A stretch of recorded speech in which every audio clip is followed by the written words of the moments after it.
एक नदी पुल उपरे अघटन घटी बापा माँ आहत होगा सहित 10 वर्षर पुओ नदी पानी रे खसी पड़िथिला। तेणु नाबालक पुओ को पानी उद्धार करा जिबा परे समस्त को मेडिकल रे भर्ती करा जाई चिकित्सा चलीछि। एपरी अघटन घटी गंजाम जिला धराकुड़ थाना अंतर्गत ऋषिकुल्या नदी उपरे होइथिबा टाळपाटଣା पुल उपरे।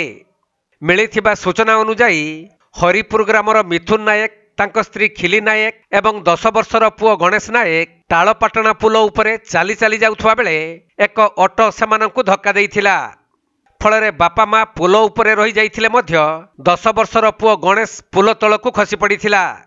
तेणु गुरुतर अवस्था प्रथमे पुओ गणेश को धराकुड़ गोष्ठी स्वास्थ्य केन्द्र अपरे ब्रह्मपुर मेडिकल को स्थानांतरित करा जाइथिला। तेबे एही दुर्घटना संपर्क में खबर पाई धराकुड़ पुलिस घटनास्थल में पहुंची यार तदंत करिसंती। सेपटे आहत होइथिबा मिथुन नायक और तांको स्त्री खिली नायक को मेडिकल रे चिकित्सा करा जाइथिबा जणा पड़िछि।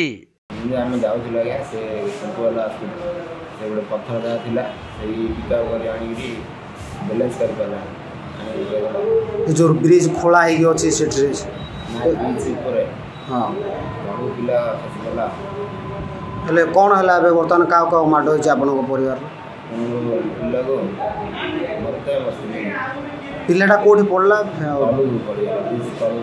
नदी ऊपर बर्तमान कौन मेडिकल आनी कौन कहते डॉक्टर कहते ब्रह्मपुर नहीं कहते